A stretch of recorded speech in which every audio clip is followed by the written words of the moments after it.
What's up, Mi40 Nation? We're going to teach you guys how to apply the 6 essentials of exercise to all of your leg training today. So most people lack leg development or unhappy with their leg development because of lacking a few simple things in their exercise and their training. First and most importantly, we're going to teach you to engage the working muscle first. I think that's probably the #1 most neglected aspect of exercise.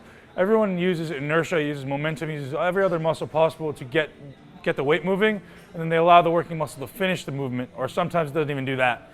So we're going to teach you guys today for legs is how to engage the working muscle first.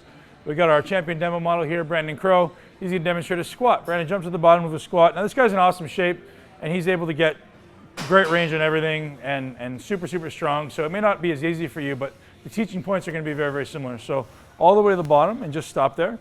Good, get comfortable, keep your chest up. Notice he's got a very neutral spine. Well, you know you're in the right position if your torso angle matches your shin angle, which is the truth for Brandon. The first thing he's going to do is going to keep most of the weight on the outside of his feet. We never want to load the inside of our feet, because when you load the inside of your feet, your knees are going to dump in and cause a whole bunch of weird things at your knees and your hips and your ankles. So you load the outsides of your feet. Now what you do, Brandon, is I want you to create tension between your foot and the floor. So try to push the floor down. So all we're trying to do is, if you have an arch or if there's a space between your foot and the floor, try to flatten it out. And this is where flat shoes come into play. Is like, I like to train in Vibrams or some type of barefoot technology type shoe. So I can actually feel what's going on at the floor as opposed to just pushing into some squishy surface. So load the outside of your feet, but flatten out your foot with the floor. So try to create some tension between your foot and the floor. Brandon, push into the floor a little bit. Good. So as Brandon starts to push into the floor a little more aggressively, you're going to notice what happens. He comes up. Good, all the way back down. So what I want you to think about there, keep that chest up tall. Good. Make sure your weight is evenly distributed amongst your foot. So it's not on the front, it's not on the back, it's kind of right in the middle and slightly to the outside. So we make sure we're not loading the knees in. Good, create a little tension with the floor, Brandon, slowly. What I want you to do here is I want you to do about a 3 to 6 inch movement at the bottom of the rep. Down.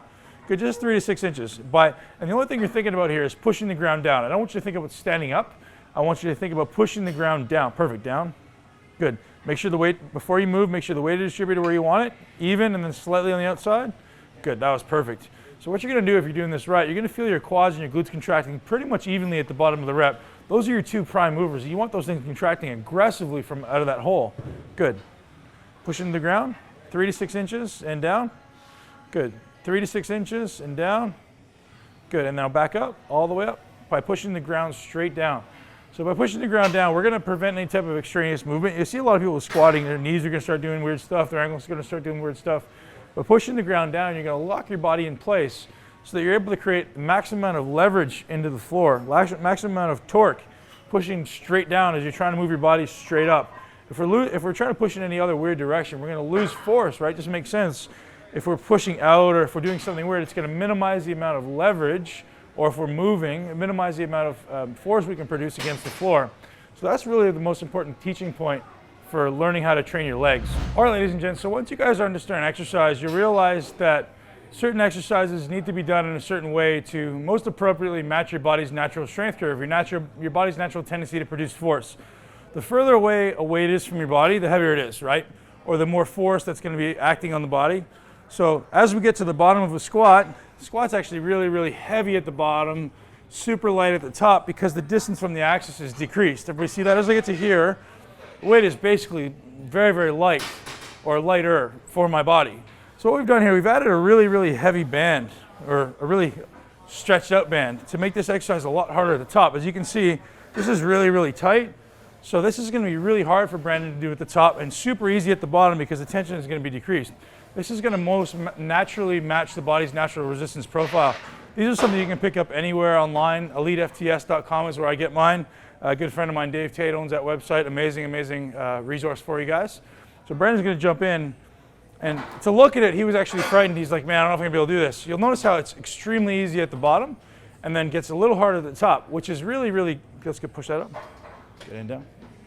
Good. Which is really super easy right now, really little resistance. And then as you go up, it's going to start getting quasi-hard. There you go. Good. All the way down. Notice how he's controlling and applying all those things you just learned in the squat. He's trying to shove his feet down into the pad, even out the feet, a little bit of load on the outside of the feet as opposed to the inside. Good. Notice there's not anything rounding happening at the lower back. He's got a nice flat rib cage. How hard is it at the top, Brandon? Yeah. Gets there, right? Yeah. Good. Easy at the bottom? Yeah. Okay, go ahead. Good, you can rack that.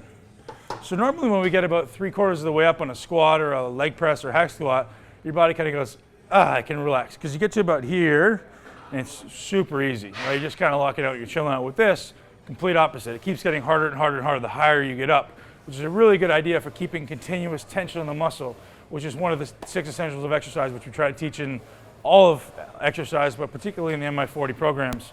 So anybody who's never tried this before, I highly recommend you give it a try. If your legs are a weakness or you want to bring up one of those lagging body parts, glutes, hamstrings, quads, this is awesome. So that's it for the primer workout for quads. Teach you guys how to engage the working muscle first, pause at the bottom, pause at the top, and try to maintain continuous tension in between with the muscles you're trying to work. Ben Pakulski out. I want to take you guys through a very simple conceptual video about bicep training. Think about biceps as having 2 major functions, right? And the one that most people don't think about, and I've done this in some of my other videos, is this.